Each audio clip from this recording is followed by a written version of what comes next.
I found my wife cheating, but she never realized who I truly was. Mr. DeCruz smiled as he hung up the phone. Using my abilities, I just transferred over $10 million across 4 countries and 12 banks, successfully laundering his funds and shielding him from any government investigations. My name is Anthony Cardin. I've become well known and renowned for my ability to move money, hide funds, and protect people from prosecution and incarceration. To protect myself from the feds and maintain my moral compass pointed in the correct direction, I never inquire as to where the money originates from or meddle with their business. Oh, I understand what these individuals do for a living, but I believe in the rule, do not ask. You will not be lied to. My work has given me a good amount of money, and I use my own tactics. I have 16 bank accounts in 8 different countries, 10 cryptocurrency wallets, and a company that owns my home, cars, and pays all of my bills and costs. I earn a $50,000 annual salary from the company, which I utilize to cover unexpected needs. To be legally compliant with the tax authorities, the corporation produces a tiny profit each year. This technique also shields me from civil actions, lawsuits, and divorces, as I have a low net worth and income on the books. Many of my clients see my worth and send me gifts that I cannot take as compensation for resolving their financial troubles. They offer me women, drugs, trips, protection, and pretty much anything else you can think of. So far, I haven't stolen anything from them. My current situation has forced me to accept some assistance with monitoring, protection, and various forms of coercion. My business associates were relieved that they could finally assist me and praised me for the work I completed for them.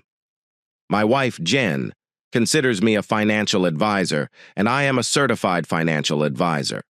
She has no idea how much I earn, where my money is, or whether I have any offshore accounts. She only knows that the firm is paying off the mortgages on its 5 million properties, automobiles, and costs. She never truly asked because she does not have to work. Every year, he drives a new luxury car and has an unlimited shopping and leisure budget. Throughout our 5-year marriage, I assumed Jen was content and enjoyed her time with me. Jen was fantastic in bed, and we frequently had wonderful sex several evenings each week. She acted wild in bed. She knew how to turn me on and get me excited. In response, I gratified her by proving that fun, fantasy, sex, and love were a perfect mix, and I was living in paradise. However, it appears that my paradise was going to be hit by a Category 5 hurricane. Jen and I dated for 2 years before marrying at the early age of 25. We've been married 5 years. Jen recently turned 30, and with her large round breasts, long beautiful legs, and amazing physique, she could easily be any man's dream trophy wife. Blonde hair and stunning blue eyes can captivate any man. She was regularly gazed at and pestered by men, but she ignored all of their advances and proudly displayed her engagement ring and 3-carat diamond ring. She informed them that she was married. I learned before we married that she had dated a man called Josh Winters in college. She was hopelessly in love with Josh, but he wasn't prepared to settle down. Instead, Josh enlisted in the Marines and their relationship finally ended. Now I know that 8 years later, Josh Winters left the service and returned to our community, and Jen couldn't get over her feelings for him. When Josh returned from his 2 tours, he naturally sought out old friends, including my wife. Jen had always been under his spell, and after obtaining her cell phone information from a mutual friend, he texted and contacted her, attempting to meet up like old times. Jen began acting strangely about 6 weeks ago, probably out of remorse for talking with Josh while keeping it a secret. Excessive attention and sexual games with me were enjoyable, but unusual for Jen. She was always attentive and smiling, but her actions indicated that something had changed.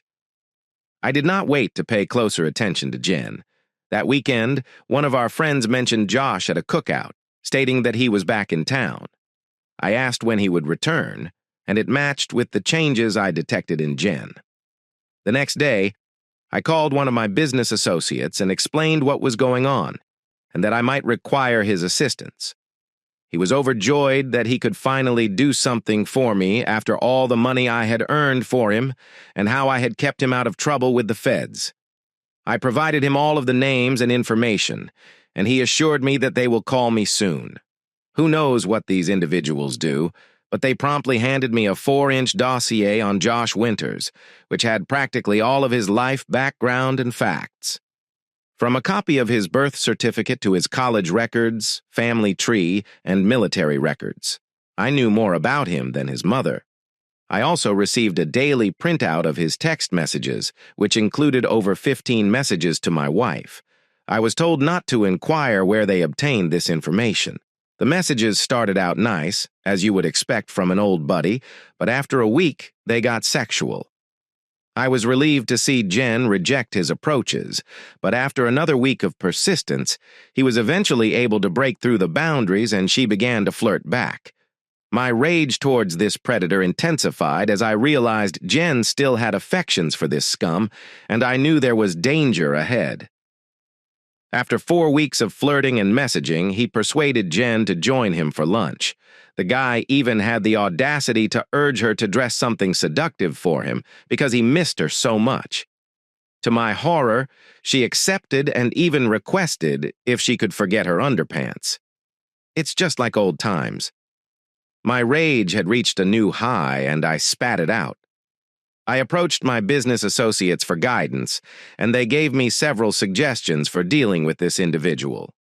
We agreed that it would be best if I met them face to face while they were having lunch with someone around to provide protection if necessary. Of course, we knew exactly what time and location they would meet for my friend's surveillance group, which was assisting me with this issue. When I entered the restaurant, they were sitting in a remote location. Jen was wearing a gorgeous dress with a very low cut and no bra, which enraged me again. They sat with their backs to the restaurant, sharing one side of a secluded booth. They appeared to be rather cozy. I noticed a man following me and figured he was one of my bodyguards. When I approached their table, both my wife and her boy toy stared at me when I said hi. "Hello, Jenny," I said, sliding into the booth across from them. The large man who had been observing me was now 3 tables away, smiling warmly at Jen. "I inquired whether you were going to introduce me to your friend." The scene was dramatic as I sat there staring into Jen's eyes. Josh glanced at me perplexed, but my wife stared at me with a mix of surprise and guilt. They proceeded to sit side by side, hands on the table. When she understood what was going on, she tried to take her hand from Josh's, but he was now holding it securely, giving me a smile that evolved into a smirk, indicating that she was with him. This self-assured criminal had no intention of backing down. "Honey, this is Josh Winters. Josh, this is Tony, my husband. I've never seen her this nervous." Josh appeared to find it amusing and didn't say anything, simply flashing me a knowing look as if to say, "I have your wife, and there's nothing you can do about it, buddy." Without wasting any time, I simply looked at Jen and spoke, attempting to remain cool. "I apologize for disturbing your supper, but I need to talk to my wife for a few minutes alone. Could you please allow her out of the stall?" He hesitantly released her hand and moved out of the booth, allowing her to exit. She stood up, pressing her purse against her bare chest. Standing between Josh and me, looking afraid and concerned, I took her hand and brought her back to the restaurant's bathrooms. Still uncomfortable and guilty about getting caught in this situation with Josh. She strolled calmly without saying anything. I brought her into the vacant men's room and began talking. "Jen, you're not wearing a bra. Thus your tits are poking out in that dress. You are dressed like a fallen woman, and I don't understand why you are so insulting to me." She stood there and cried silently. Then I lowered the hem of her dress to ensure she was not wearing panties. She observed my horrified and enraged expression as I held the dress over her waist. I turned her around to face the mirror and made her look at herself. "Without panties? There are no panties. Is this the way you dress when I'm not around? Jen, what are you up to?" Are you becoming a fallen woman? This is inappropriate behavior from my wife." She screamed and pulled her dress down to hide her nakedness. No, it isn't as it seems. I get how it sounds, and I have a good answer. I swear you'll understand. I spoke slowly and emphatically, in a commanding and dark tone that she had never heard from me before. Obviously, we need to talk about this if you want to stay married to me. You will do precisely as I say. If you don't do this, don't bother coming home. Our marriage will dissolve right now. You're going to grab your bag and walk out of here without looking at your partner. You'll go in your car, drive home, turn on the coffee pot, and wait for me to return.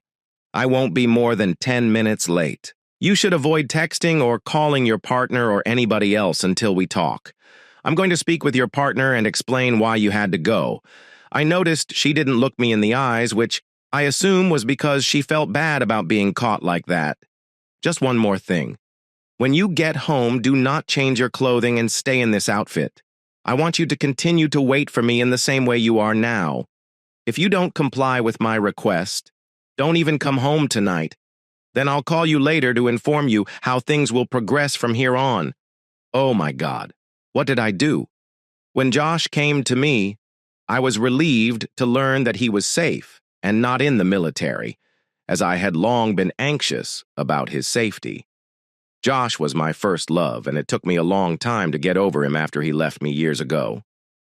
We moved apart, and even though we no longer loved one another, I still thought about him. I know I adore Tony, and he's been the love of my life since we met. I wouldn't want to lose or injure him. That's why this is so terrible. Damn. Josh began flirting and saying things to me that he knew would turn me on. He always had a way of making me do things and act like a schoolgirl, and I despised the fact that I couldn't resist. I attempted to push him away, but his continuous flirting and sexual texts wore me down, so I decided to meet him for lunch. Talking to him made me feel incredibly bad and cruel. I knew I shouldn't do this, and that I should notify Tony about Josh's return to town and our conversation. But I kept it a secret, and now I regret it more than anyone can understand. Josh has a way of making me feel like I belonged with him, so when he asked me to wear something provocative, I agreed. I knew it was wrong, and I shouldn't have gone to lunch with him, let alone in that dress. But I knew I'd do it. What prompted me to advise I came sans panties? Am I truly that shallow and stupid? Yes. When we were dating, he continually told me not to wear them. And now, since he invited me to lunch, it's as if old memories have returned and become normal. I nearly said no because I felt guilty. But a text from Josh saying he couldn't wait to see me led me down this path. It was difficult not to inform Tony, but I felt one dinner for old time's sake would not be a huge thing. Just for a few hours. It's just like old times. Josh, as he mentioned, knew how to get me to do things I didn't want to do. I'll be honest, when I spotted him at the restaurant, I was horny. I knew we had a great chemistry, and he looked much sexier than I remembered. 8 years in the Marine Corps resulted in a mass of magnificent muscles that any lady would dream about. My face became scarlet as he kissed me and assisted me into a secluded booth. It seemed like old times. We laughed, and it felt as if he had never left. I was thrilled and excited to be with him, and when he grasped my hand on the table, I felt protected and comfortable. We had only been laughing and having fun for a few minutes when Tony emerged out of nowhere and sat directly in front of us with a cruel smile on his face, sending shivers down my spine. My heart stopped when I understood what I was doing and how everything looked. When Tony gazed down at us, holding hands, my world crumbled. I could see the sorrow and rage in his eyes, and I wanted to leap over the table and hug him, tell him how much I loved him, and relieve his pain. I would never purposely hurt Tony, but that is exactly what occurred. He looked at me with hatred and contempt, and it crushed my heart. The man I adore and have been with for the past 5 years was staring at me with another man, a former boyfriend. I had no idea what to do and sat there paralyzed and speechless. When Tony said he wanted to talk to me, my heart fell because I anticipated him to pull me into the men's room and tell me everything was done between us. I wasn't sure what to anticipate. And then, as he removed my dress to discover that I wasn't wearing underwear, I almost passed out. I can only image what he was considering, and at that point, I felt like a fallen and unfaithful wife. He told me to go home and wait for him. I recall how it sounded and how he behaved. It scared me to the core. I realized I needed to listen to him in order to save our marriage and explain why I did what I did. I need to rectify this and simply agree to anything he says. Then he stated he was going to talk to Josh alone, and I was concerned for him. Josh is substantially larger than Tony, and with 8 years of Marine training, I was concerned that Tony might be wounded. I wanted to tell him not to do this, but I wasn't sure. I tried to apologize, but Tony just ordered me to go home and he'd be there shortly. When he told me not to change my clothing, I realized I was in danger and would have a terrible time explaining my conduct. How did I let Josh to convince me into this? I did not want him in my life. I simply wanted to recreate old memories and have some fun. However, from Tony's perspective, I appeared to be about to have sex with Josh. Crap. How do I repair this? I felt like everyone was staring at me as I walked through the restaurant to my car.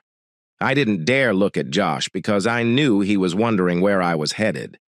It took me a few minutes to stop crying so I could drive home. It was the longest excursion I had ever seen. Tony's eyes were filled with pain, which caused me to cry again. How could I do this to him? I can't believe I let Josh to influence me like way, and I have to convince Tony to understand and forgive me. Damn, I'm totally screwed right now, and it's all because of Josh and my incompetence. When I returned home, I turned on the coffee and sat down wondering what had happened to their chat. How long will it take before Tony gets home? Will he yell at me? Can I save my marriage? I need it. I do not want to live without Tony. And he needs to understand that he is the only person I love and want in my life. I returned to the table and chatted with Josh. Well, it appears that Jen will not be returning, and I wanted to speak with you. I am sure you are aware that Jen still has feelings for you and is easily misled, as seen by her actions today and in recent weeks. But you must understand that she is married to me and I will not share her. I am not a possessive or reckless person. So today, I'll give Jen an option. Stay married or leave me for you, but not together. She will make this decision on her own, without your input. May the best man win. And if she wants you, then so be it. But if she wants to stay in our marriage, she will stop contacting you. If you haven't heard from her today, I expect you to never call or text her again. Do you know what I'm talking about? Listen, dude. I'll call or text her whenever I want. She is a grown woman who makes her own decisions. She does not belong to you. I guarantee one thing. She'll be with me again eventually. She can't shake the recollections of our sex with her. Sorry, but you'll have to deal with it, he replied with the same smirk. Oh, Josh, I hope you're a reasonable person. I mean, you're an attractive, muscular man. I'm sure there are hundreds of single women who would be thrilled to have you. Why can't you guys leave married women alone? You see, Josh, you might be a large, macho, lovely guy for whom Jen still has feelings, but you're underestimating me. Look, Josh, you don't know what I do for a living or who I associate with. And that, my buddy, is your first mistake. I know everything about you and what you've done. By the way, how are your parents, Michael and Ingrid? Do they genuinely adore their 2 dogs, Casey and Mickey? You know, it's been nearly 4 years since you saw your sister Kate, and Austin's 3 girls are getting older and would want to see their Uncle Josh. Oh, and your best friend Billy's girlfriend is pregnant with a boy. I don't think she's told him yet, but I'm confident he'll be overjoyed. I read all of your text messages to Jen, and I must say that you are relentless. Look, you might be a big, dangerous person, but the friends I have at work are vicious and owe me a lot. Now I smiled at him. As you mentioned, she is powerless to resist you, but tonight, we'll see who is the greater man. Does she want a macho loser like you, or will she stick to our 5-year marriage? See, Josh, I am going to be objective. I'll provide her a choice. Her decision will be simple. She has the option of staying with you or leaving me and our marriage, and if that's her decision, I'll respect it and wish you both the best. I won't live with a woman who wants another man, and I will not share her. It'll hurt, but I would rather let her go and move on. However, if she decides to remain true, she will face certain adjustments as a result of her prank with you today.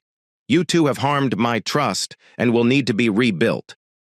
As for you, if she stays with me, you will never longer contact her. This includes no text messages, emails, phone conversations, or communication with pals. You will vanish from her life if you stroll into a restaurant and see her. You'll turn and walk away. If you see her at a party or a club, leave. You will not do anything behind my back or attempt to contact her because the pain you would feel will be unlike anything you have ever experienced.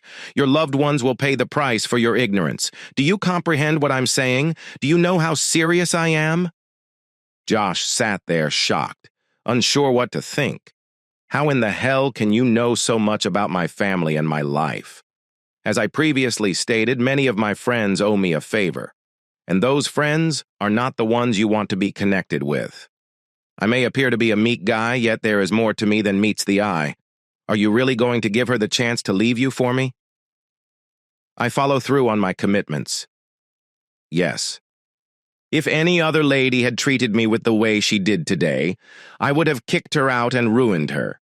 But I adore this woman, and I will give her only one chance. If you are correct and she cannot resist you, she will contact you by midnight tonight and be yours. The second option is to forget you, honor my wedding vows, and be my devoted wife. If she stays with me, you are dead to her, and you will never longer interfere with our marriage. Tony, I hope you maintain your word and let us live in peace, because I believe she will want to be with me. That is what she told me, and I know how much she wants me. Josh said, attempting to convey confidence and responsibility. This guy was confident, but I had to wonder if he was correct. I will find out soon enough. I stood up to leave, saying, I hope I never have to hear your name again or do anything I'd rather not do, but we'll see soon. As I was leaving, the man in the shadow rose up and gave Josh a long, angry look before leaving a minute later. Josh received word that I had a bodyguard and that he may have misidentified me as an innocent, humble spouse. I drove home, wondering if the woman I adored would ever be in my bed again. Will she choose him and abandon me? Or will she keep her vows? When I entered the house, it was quiet. She sat anxiously at the kitchen table, drinking coffee through tears in her eyes. I poured myself a cup and took a seat at the table across from her. Jen, I know everything, including every text message you sent to Josh. Before you ask how I know, just keep in mind that I have a lot of pals from my business contacts that owe me countless favors, and these are folks you don't want to meet. Now, I know you're sorry, but please don't say anything since it's meaningless to me right now. You have betrayed my affection, and today you did something I did not expect, and never imagined what you were capable of. By putting him in front of me today, you demonstrated your disrespect for me as your husband. You recognize me, and I will not live with a woman who disrespects me, our vows, and the sacredness of our marriage.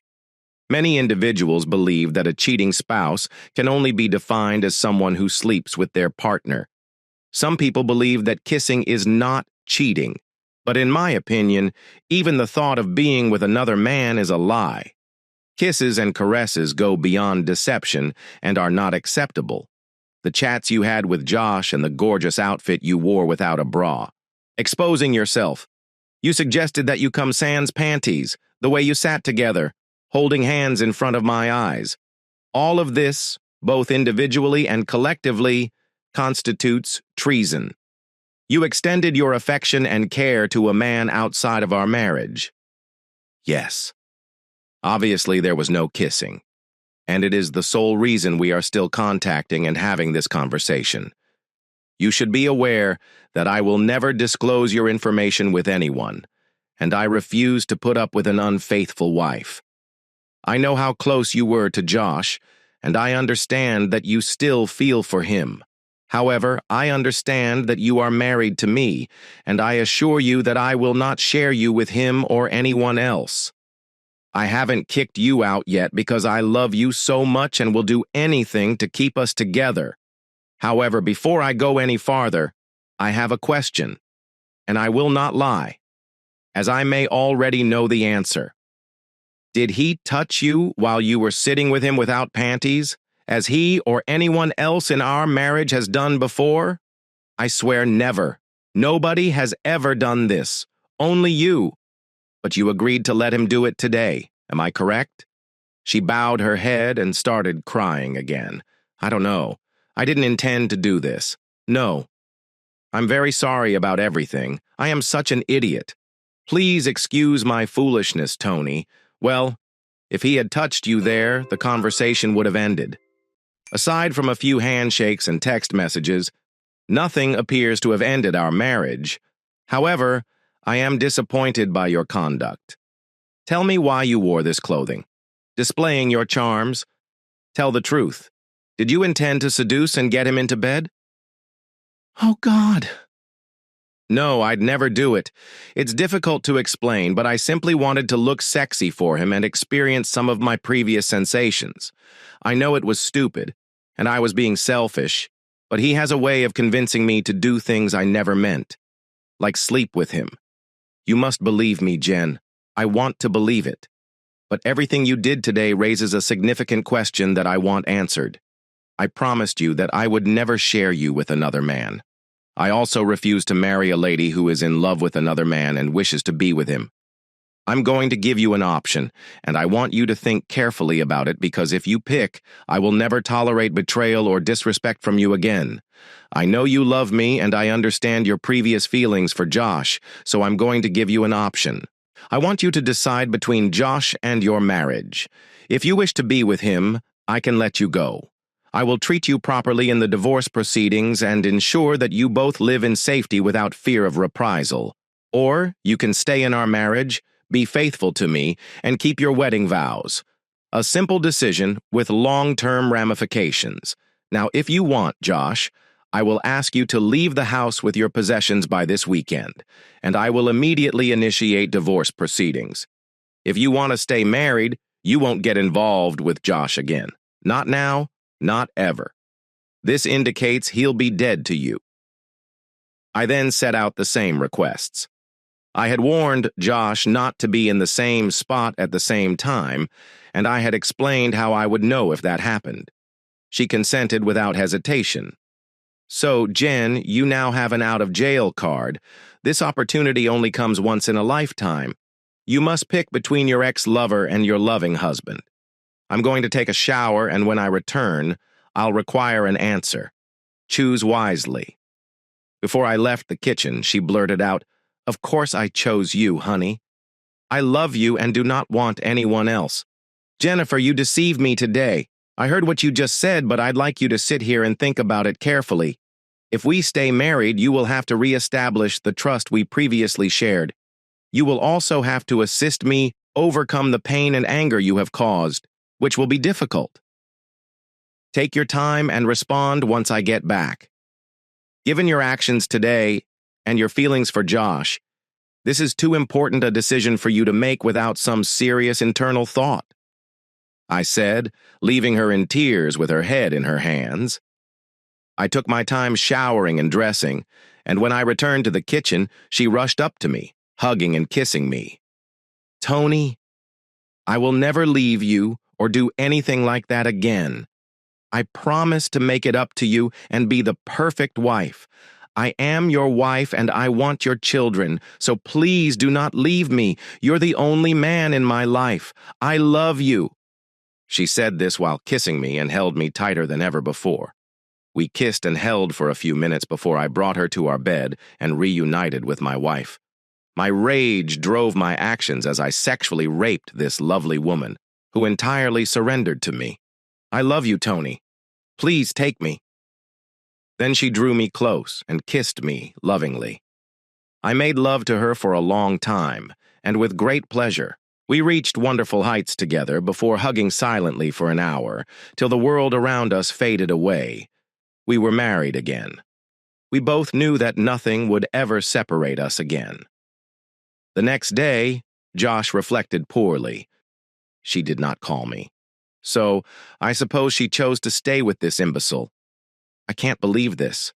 The way we got along and how she acted made me believe she would want to stay with me. I am confident that if I had been able to get her into bed that day, she would have left Tony in a heartbeat. As soon as I can do this, she will be mine again. Her husband completely spoiled my intentions. Who is this guy? And how did he learn so much about myself and my family? Well, I'm not finished yet, and I believe I can get her back. Sorry, Tony, but you'll lose this gal. A few days later, fool Josh finally got the idea to text Jen, attempting to get her to leave me and go with him, which did not surprise me. The good news was that Jenna showed me a text message but did not reply to it. I informed her that I had previously seen his message and was relieved she had not responded, and that showing me the text was a good beginning toward healing our trust difficulties. The next day, I texted Josh, inquiring if his parents had found Casey and Mickey. Josh quickly called his parents and learned how devastated they were when they discovered they were missing. Josh knew he had wounded them by getting connected with Jen despite Tony's warnings not to. I made them disappear for a few days under careful surveillance simply to show Josh how serious I was. Josh called me back immediately after speaking with his folks. "What the hell? What have you done? They better be alive or I'll kill you, you bastard." "Well, Josh, you will be unable to kill anyone. If anyone is going to die, it is you, my friend. I told you not to mess with Jen, but you did. I also warned you that if you become engaged with her, you will experience pain like you have never felt before. The first time, it's only a minor jolt. Now, I'm confident the dogs will return shortly. But let me be clear. This is your final warning. Never contact Jen again. Have I expressed myself clearly? Yes, but they'd better come back in good form. Josh, you ignored my words. I will do whatever the hell I believe is required, and you will have to face the consequences of my conduct. Now that you have threatened me, they may return in good condition or not at all. I haven't made a decision yet, but your tone does not make me feel merciful. In fact, I'm not convinced they'll return. How does that sound? Idiot? I'm wondering if Mom and Dad should know why their lovely pets went missing. Perhaps I should phone them. What are your thoughts on this, idiot? Okay, I apologize. Please return them and I'll stay away. I promise. That is better. However, the dogs will not go missing the next time. Do you understand what I mean? Accepted. I understand. I swear to keep out of her life and you will not hear from me again. So, when will they be back? They'll just go home soon. Josh, you know I am 1,000 miles away. I cannot control everything. And the folks I'm engaged with have their own perspectives. But I'll speak with them and see what I can do. Josh, I truly hope we never have to have this talk again, because the next time we do, you'll be dealing with far more serious concerns. At 3 aside the next night, Josh's anguished parents shed tears of delight when their beloved dogs barked on their porch. They had no idea what had happened, where they were, or that it was their son who had harmed them. Josh received the news and felt relieved when the dogs returned. After we returned them, he sent me a one-word message saying thank you. Josh eventually grasped the issue, avoided Jen, and found work in another city many hours away. He attempted to learn more about Tony, but was only able to obtain the publicly available information that Tony was a financial advisor. Josh realized the information concerning Tony was sealed, so he chose to go on and start a new life without his ex. As long as Josh remained alive, I knew he could return to her life. So, 2 weeks after the incident, I handed Jen a post-nuptial agreement produced by my lawyer. She stated that she committed to give up everything, including the rights to any children born to us during our marriage in the event of infidelity. Of course, it couldn't stop a recurrence of her previous encounter with Josh, but it gave her ample reason to consider the repercussions. between my renewed interest in her and her knowledge that I will continuously check in on her. With the post-nuptial agreement, we will weather any future storms that may arise. About a year later, Jen became pregnant with their first child, and the pair was closer than ever.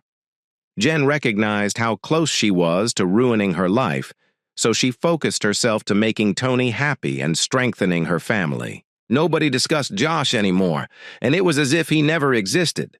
One day could have destroyed their marriage forever, but Tony's love and attitude toward junk salvaged it.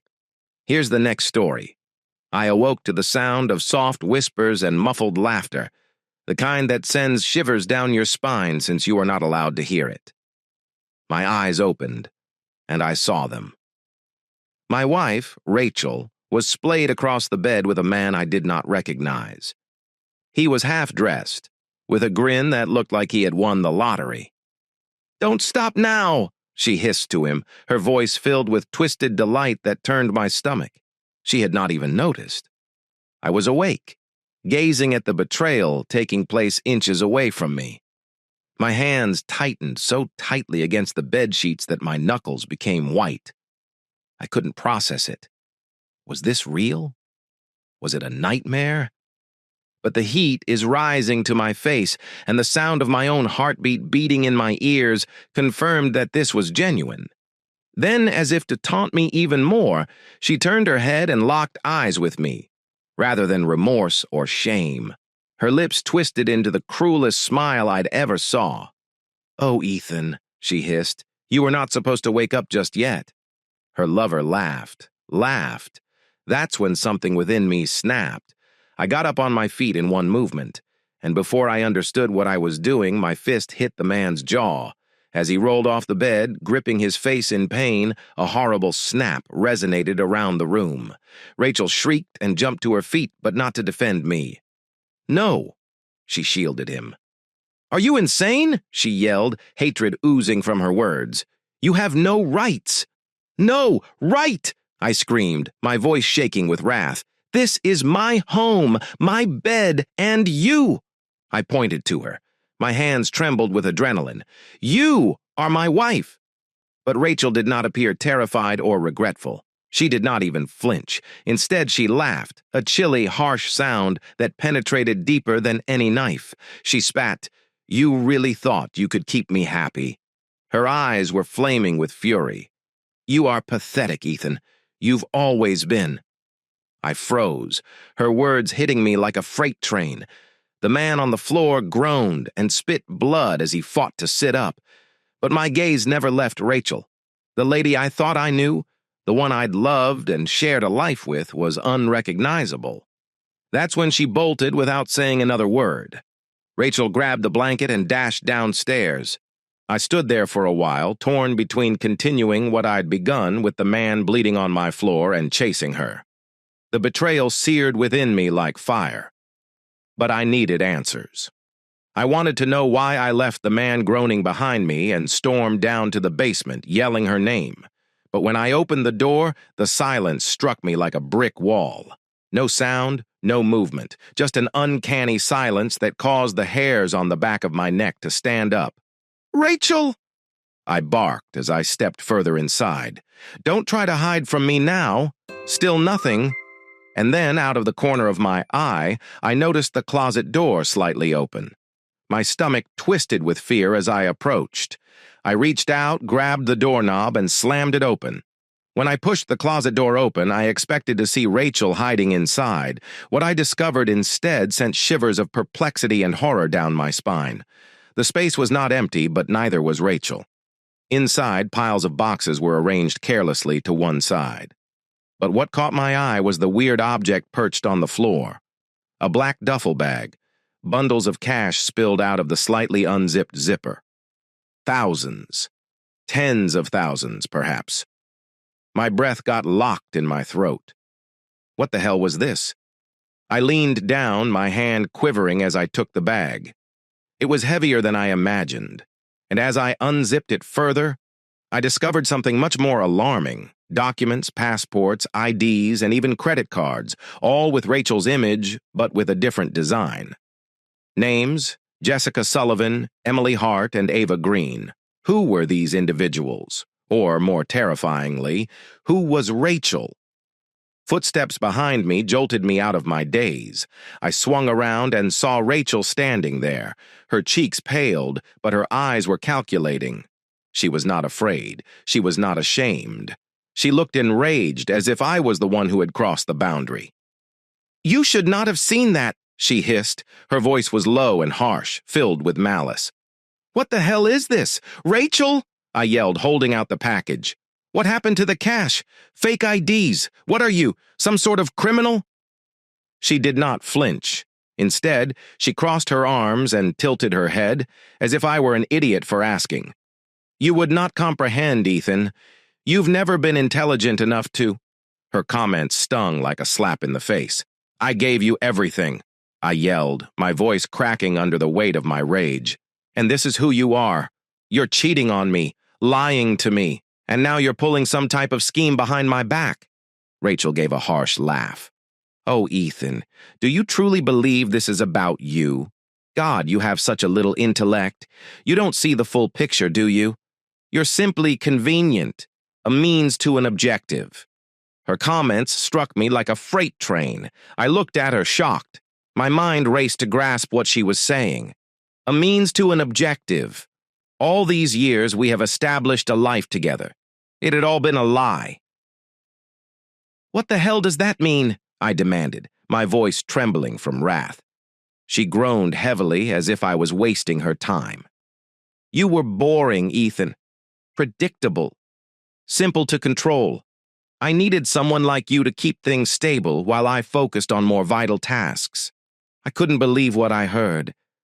The lady I thought I loved, with whom I had created my life, was more than just unfaithful. She was a cold and manipulative stranger." "Who exactly are you?" I asked, my voice barely audible. The fury was still present, but it was accompanied by a profound, gnawing melancholy that made it difficult to breathe. Rachel's look softened briefly, but I didn't see guilt in her eyes. It was pity. Someone you'll never be able to manage. She spoke in a low, sarcastic tone. "Now, Ethan, why don't you let it go? Forget what you witnessed and return to your job as the little husband. It's easy that way." I shook my head, my hands tightening into fists. "No. No way. You are not getting away with this. Not this time." She smirked and took a step closer. "Oh, Ethan. Sweet, naive Ethan. You lack the guts to do anything about it. You'll just stand there, hurt and bewildered, as you usually do, while I'll walk away." That's when I made a decision. I had no idea I could make this option. I grabbed the bag and tightened my grasp like a vice. "Rachel, you're not walking away this time. Not until I learn the truth." Her smirk wavered. Just a second, but that was sufficient. "Do you think you can stop me?" She scoffed. "You're not even sure what you're dealing with." "Then enlighten me," I shot back. My voice was steady now, and my rage had solidified into something colder, sharper. "Rachel, what's the broader picture? What is so important that you're willing to destroy everything we own?" Her gaze shifted to the stairs, contemplating her next move. She told Ethan, "You don't want to do this?" But for the first time, a fracture appeared in her armor. She was nervous. "Try me," I said. That was when she lunged. Not toward me, but towards the sack. I barely had time to respond before she grabbed it and yanked it from my hands. I lunged for her, but she moved faster, dodging by me and rushing for the stairs. "Rachel, stop!" I yelled, rushing after her, but she didn't stop. She dashed upstairs through the house and out the front door. By the time I got to the porch, she had already gotten into her car, an automobile that I didn't recognize. The engine screamed into life. Before I could do anything, she was gone.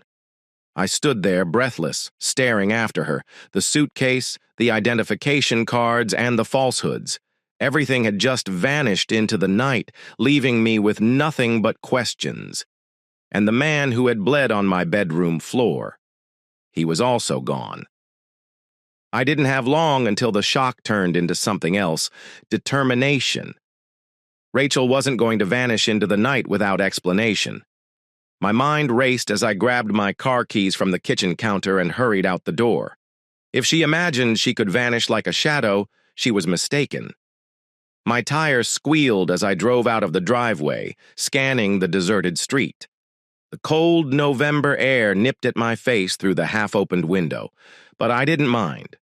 Rachel couldn't have traveled far. Not yet. I pressed the gas, my headlights cutting through the darkness as I drove in the direction I suspected she had gone. 1,000 thoughts raced through my mind. What was inside that duffel bag? Who was the phony identity intended for? And why had she changed into someone I couldn't recognize? About a mile down the road, I saw it. Her car was parked in front of a dirty, unmarked structure. The lights were turned out inside, and the area was entirely lonely except for a flickering street lamp casting lengthy shadows across the worn pavement. My pulse quickened. What the hell was she doing here? I parked a few car lengths away and turned off the motor to avoid making noise for a second. I sat there, holding the steering wheel and deciding whether to barge in or wait her out. But suddenly, I noticed movement. Rachel stepped out of the car, hugging the duffel bag closely to her chest. She was not alone. A second person appeared from the shadows. A man with a large coat, his face obscured by a hood. They exchanged a brief nod before Rachel handed him the bag. My heart almost stopped. What was this? Is there a deal? A reward? Some type of trade? My mind raced with options. None of them are good. Before I could stop myself, I opened the car door, stepping into the frigid night air. I did not have a plan. I just had a gut feeling that I needed to act. I came closer, lying low and attempting to hear their talk. Their sounds were muted, but I could hear snatches. Did not proceed as anticipated. Rachel said, her voice harsh and nearly terrified. "Clean it up," the man said, his tone chilly and professional. "There are no loose ends, loose endings." The words struck me like a brick. Was I one of the loose ends? My blood turned cold when I realized how far down the rabbit hole I could have gone. Rachel wasn't only unfaithful, she was dangerous.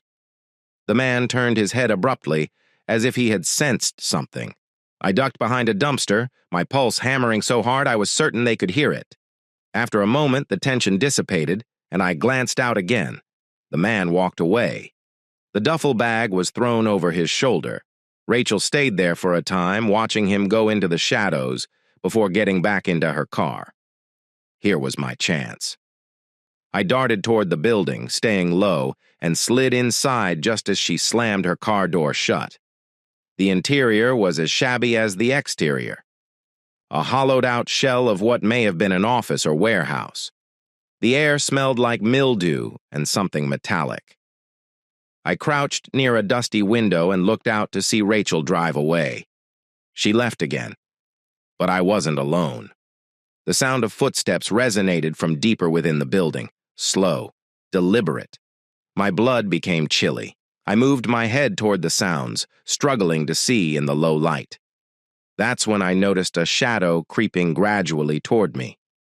"Who is there?" A harsh voice broke through the hush. I didn't respond. My hands groped desperately for something to defend myself with.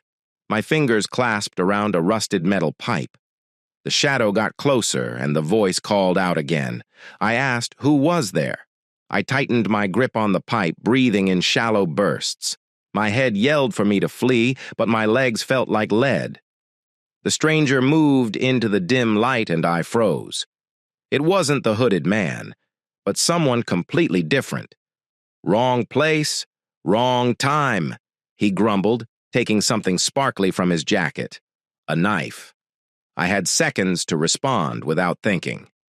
I swung the pipe hard as I could. It struck his arm, causing the knife to crash to the ground. He yelled in pain and lunged at me, but I ducked. Adrenaline takes over. I did not wait for a second chance. I dashed for the doorway, spilling out into the frigid night air. My lungs burned as I rushed back to my car. Every nerve in my body was screaming for me to get away. I rushed in, shut the door, and dashed out, leaving the building and whatever that guy was far behind. As I rushed down the empty road, my hands quivering on the wheel, one thing became evident. I was in over my head. Rachel wasn't simply a cheater. She was entangled in something dark and frightening. And so was I. I did not go home that night. There was no returning to that mansion. Not yet. Every piece of furniture and every photograph on the wall, everything would be poisoned, with recollections of Rachel and the lies she had woven around me. Instead, I parked in an empty lot close to a 24-hour diner, gripping the steering wheel as if letting go would accelerate the unraveling process. I kept replaying the night in my thoughts. Rachel gave a smug smile. The duffel bag was filled with cash, fake IDs, the cloaked man and the shadowy person holding a knife. I was unable to make sense of it. I went to bed as a spouse and awoke in the middle of a twisted crime thriller. I needed answers, but where should I start? Rachel was gone, and the only clue I had was that awful building, but going back there seemed like signing my own death warrant. The man with the knife, whoever he was, did not appear to be the type to leave loose ends and stroll around freely. My phone buzzed in the passenger seat, jolting me out of my reverie. I snatched it up and paused for a brief moment when I saw Rachel's caller ID. I simply stared at the television, my chest squeezing. My first instinct was to respond to the demand for answers.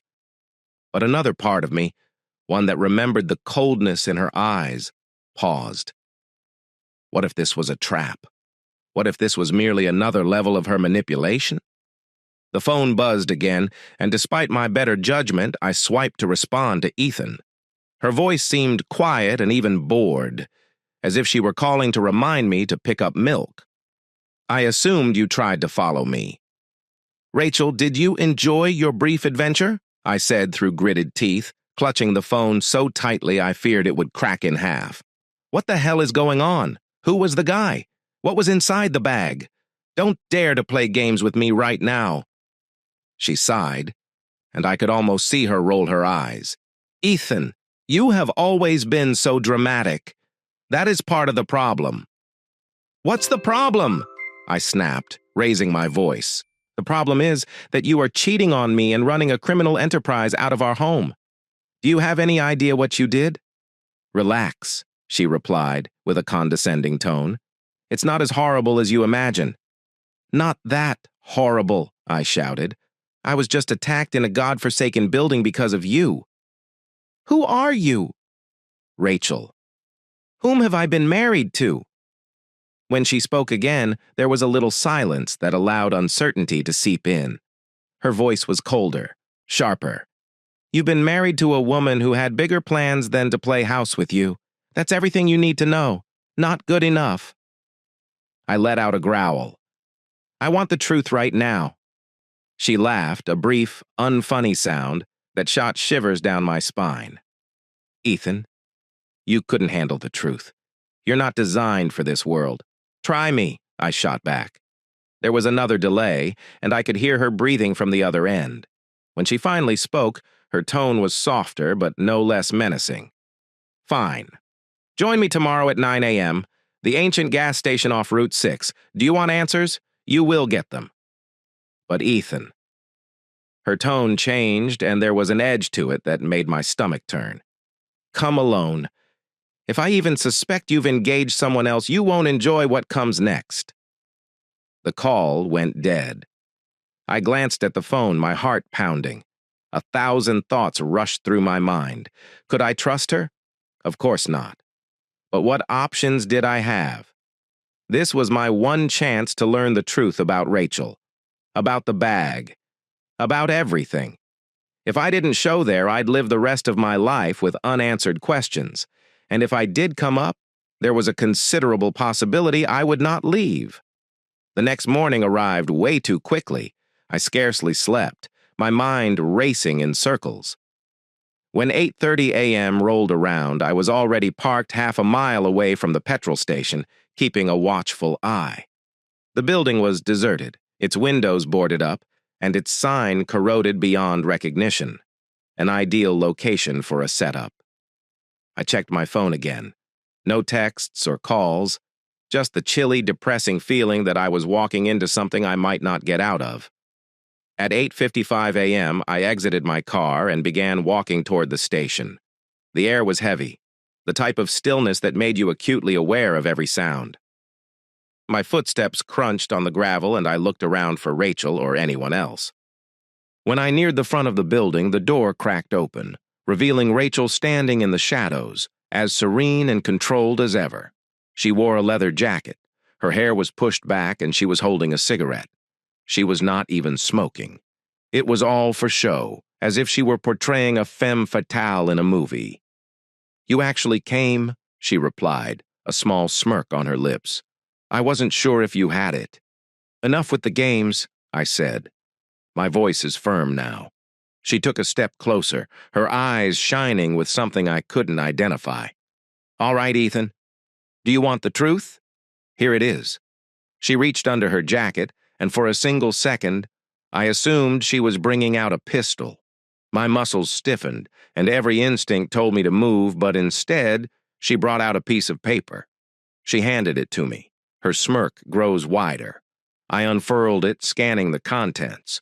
What I witnessed made my blood run cold. It wasn't simply a piece of paper. This was a death certificate, my death certificate. As I stared at the document in my hands, my entire universe spun out of control. It wasn't simply a piece of paper. It was a death certificate bearing my name. "Ethan Parker died 2 weeks ago. Caused an automobile accident." My heart thudded terribly in my chest as the weight of it fell on me. "What is this, Rachel?" I inquired, my tone barely above a whisper. "Is this a nasty joke?" Rachel stood there, cool and collected, as if she hadn't just given me something that would haunt me for the rest of my life. She bent her head slightly, her lips twisting into an annoying sneer. "It's not a joke, Ethan," she added with a sarcastic tone. "It is insurance." "What is insurance for?" I snapped and tightened my grip on the paper, my voice raised in wrath and bewilderment. "What exactly are you talking about? I'm standing right here. I am alive." She gave a lengthy, controlled sigh, almost as if she was tired of justifying herself. "You're still alive because I hadn't used it yet." The word still hung in the air like a storm cloud. I felt my stomach twist as her meaning became clear. She wasn't simply messing with me, she had intended for me to disappear, to be wiped if it suited her. My wife, whom I felt I knew better than anyone, was capable of this level of betrayal. "Why, Rachel?" I insisted, my voice breaking slightly. "Why would you do something like this? We were meant to be partners, a team. What has happened to us?" She rolled her eyes and smirked wider. "You really don't understand, do you? Ethan, you have always been so naive. That's one of the reasons I choose you." "Picked me?" The comments stung more than anything she'd said previously. "What does this mean, Rachel? You did not love me. You did not mean any of it." Her expression didn't change. "Love," she murmured, almost laughing. "Ethan, love is a fairy tale, a distraction. I needed someone stable but also unpredictable. You were convenient." Her words cut like a blade, and I felt air leaving my lungs. "Convenient," I repeated, barely managing to get the word out. "I created a life with you, Rachel. I gave you all I had." She shrugged, unconcerned by my misery. "And I assigned you a part to fulfill. You were useful, Ethan. But now you're asking questions, which makes you a liability." I tightened my hands, holding the crumpled death certificate in one hand.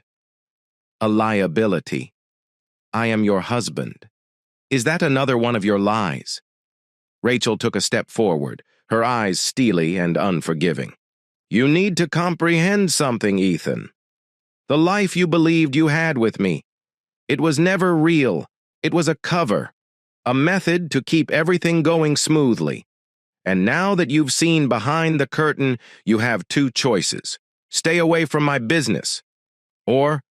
She drifted off, leaving an implicit threat hanging between us. I couldn't believe what I heard. My wife, Rachel, was not simply unfaithful. She was deadly, calculating, and entirely without remorse. My rage boiled over, and I took a step towards her. "Do you believe you can just remove me as if I were nothing?" Her smirk grew colder this time. "If you push me, Ethan, you'll see how easy it is." I opened my lips to answer, but the sound of footfall behind me stopped me in place. I whirled suddenly to see two men emerge from the darkness. They were clad in black attire, their expressions unreadable, but their presence was undeniably dangerous. One of them had a little duffel bag draped over his shoulder, the identical one Rachel had handed over the night before. The other simply crossed his arms, his eyes fixed on me. "Is this the guy?" One of them questioned Rachel, his voice low and gravelly. She nodded without hesitation. "This is him." My pulse accelerated as the two men approached. My thoughts raced as I glanced between them and Rachel. "What is this, Rachel? Who are they?" "They're here to make sure you don't do anything reckless," she explained, her tone easygoing as if she were talking about the weather. "Consider this a warning, Ethan. Stay out of my path." I could feel my breath freeze in my throat. This was not simply betrayal. It was a trap, and I got caught in the center of it. The two men stood there, their presence heavy and unpleasant. Rachel looked at me like a cat studying a trapped mouse. Her calm approach simply added to my frustration. My instincts shouted for me to find a way out, but every path appeared closed. The taller man broke the stillness first. "So, what is the plan for him?" he inquired, his tone casual, as if I were simply an issue to be resolved. Rachel tilted her head. Her look was serious, almost amused. "Ethan knows enough to be dangerous, but I believe he is beginning to comprehend the stakes." I clenched my fists and tensed up as I gazed between them. "Do you think I will just walk away from this?" I said, attempting to keep my voice calm. "Do you think I will pretend none of this happened?" Rachel breathed deeply, her lips curled into a small grin. "Ethan, you have always been so predictable and well-intentioned, but let us not kid ourselves. You're out of your element." The shorter man drew closer, his eyes studying me as if assessing a threat. "If he won't listen, perhaps we should offer him a cause to." My heart hammered, but the situation had not yet escalated. Rachel held up a hand to silence him. "There is no need for theatricality," she stated calmly. "Ethan is not foolish. He knows when he is lost." Her words hurt more than I wanted to acknowledge, but I won't let her see it. "You do not get to decide what I do," I shot back, this time with a firmer voice. "You've been lying to me, manipulating me, and using me for years. Do you think I'll just depart silently because you say so?" Rachel moved closer, her heels quietly clicking across the floor, her frigid, unwavering gaze fastened on mine. "I believe you will do just that, Ethan, since the alternative is far worse." The weight of her words hung in the air, and we both remained silent for a moment. She then turned to face the two men. Her voice is firm. "Let him go." They paused, exchanging suspicious glances, but eventually took a step back. The bigger man shifted the duffel bag on his shoulder, while the shorter one murmured something under his breath. I stood paralyzed, unsure whether I should run or stay. Rachel walked past me, her composure unshaken by the door. She halted and looked over her shoulder one final time. "Ethan," she murmured, her tone gentler but no less deadly. "You've seen enough to understand what I'm capable of. Don't make things difficult for yourself." With that, she vanished into the night. The two men followed closely after. The sound of their footsteps subsided, leaving me alone in the cold, poorly lighted petrol station.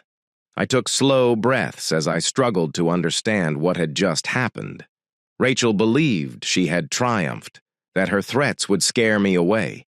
But as I stood there staring at the door, she had walked through. A new resolution started to take shape. This was not over. Definitely not. If she wanted to fight, I would give her one.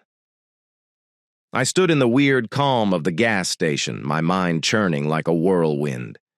Rachel had left me alive, knowing I would slink away and hide myself in terror. But she had consistently underestimated me for years. I'd played the loyal husband, the dependable rock she could manipulate. The mask was now off for both of us. I needed a plan, but more than anything, I needed information. Rachel was intelligent and calculated. If I wanted to gain an advantage, I had to think like her. Step 1. Follow the path. I drove back towards the building. I'd followed Rachel there the night before, the one where she handed over the duffel bag. My pulse quickened as I parked a safe distance away and looked around for any signs of movement. It appeared deserted, but looks can be misleading. The front entrance was locked, but a damaged window on the side allowed me access. I climbed through and landed in what appeared to be an old office. The stench of mildew and dust was overwhelming, but I forced myself to look around for anything useful in the corner of the room. I noticed a stack of folders on a rickety desk. My hands shook as I rifled through them, each piece of paper revealing a universe I had no idea existed. Financial records, phony IDs, transactions involving large sums of money, and a single name that kept emerging. Victor Gray. I didn't recognize the name, but the context made it apparent Victor was more than simply an associate. He was important. A boss. Perhaps someone Rachel worked for or with. Then I noticed a document with Rachel's handwriting. A note scrawled at the top. Read about the meeting. Friday at 10 p.m. The warehouse, followed by the address. My heart raced. This could be my opportunity to receive answers, to gain a comprehensive understanding of Rachel's involvement. But it would be difficult if I went into that meeting unprepared. I might not walk out. Step 2. Assemble the components. Back in my car, I began putting together a strategy. Rachel had underestimated me because I was always the dependable one, the easy mark. But I was not that person anymore. I couldn't be. The first thing I did was contact an old friend. I felt I could trust Mark, even though we hadn't spoken in years. Mark had a decade of experience in private security, and if anyone could assist me level the playing field, it was him. Ethan. Mark's voice was rough and skeptical. It has been a while. What's happening? I need your help, I remarked, going right in. It's complicated, but I'm in trouble and don't know who else to turn to. There was a silence, and Mark sighed. Where are you now? Let us chat. Step 3. Prepare for the interaction. An hour later, I met Mark in a coffee shop on the outskirts of town. He listened quietly as I described everything. Rachel's betrayal, the duffel bag, the men at the gas station, and the death certificate bearing my name. His look grew darker with each syllable. Ethan, he said, finally leaning forward, you are playing with fire. If Victor Gray is who I believe he is, you are not dealing with a scam artist. You're dealing with a full-fledged criminal operation. I do not have an option, I said in a firm voice. Rachel has taken everything from me, my life and identity. I cannot just let her prevail. Mark nodded slowly. All right. However, if you intend to do this, you must be prudent. No more going in blindly. We will go together. Examine the scope of this meeting to determine what we're dealing with. For the first time in days, I sensed a glimmer of hope. I wasn't alone any longer. With Mark's help, I might have a chance. Step 4. The setup. By Friday night, we were prepared. Mark had prepared me with a small recording device disguised in my jacket and a burner phone in case things went wrong. We parked a street away from the warehouse and watched as elegant black automobiles drove up one by one. Men in suits walked out, each carrying a briefcase or duffel bag. This is huge, Mark mumbled, staring through binoculars. It was bigger than I expected. Do you think Rachel will show? I inquired, my gut twisted with worry. She will be here, he said. Someone like her would not skip a meeting like this. We waited in silence, the stress increasing with each minute. Finally, a sleek black SUV approached and my heart stopped. Rachel walked out, looking as composed and confident as ever. She exchanged a few words with one of the men before following him inside. Mark turned to face me. "This is it. You ready?" I nodded, even if every nerve in my body begged me to turn back. "Let us do this." We crept out of the car, staying in the shadows as we approached the warehouse. The door was slightly ajar, and faint noises rang out into the night. We crept closer, putting ourselves near a shattered window so we could look inside without being spotted. What I witnessed made my blood run cold. Rachel was standing in the middle of a group of males. Her voice remained firm as she spelled forth a plan. The previously used duffel bag sat on the table, unzipped to reveal heaps of cash, but it was not all. There were files, maps, and something that resembled a blueprint. Whatever they had planned, it was massive. "We'll proceed as planned," Rachel responded, her voice steely. "There are no delays, no errors, and if someone attempts to get in the way—" She hesitated, her gaze searching the room. "We handle them on a permanent basis." Rachel's words send shivers through me. She wasn't only participating in a small swindle. This was deliberate, risky, and perhaps deadly. Mark and I exchanged glances. His expression conveyed the gravity of the situation. We both realized this was our chance to act. "I'll record this," Mark said quietly, tapping the device in his pocket. "We need proof of what she is doing. But if this goes wrong, we go. Got it?"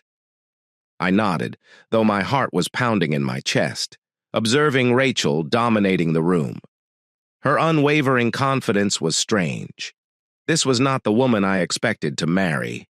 It wasn't even someone I knew anymore. But I could not let her prevail, not after all. The encounter.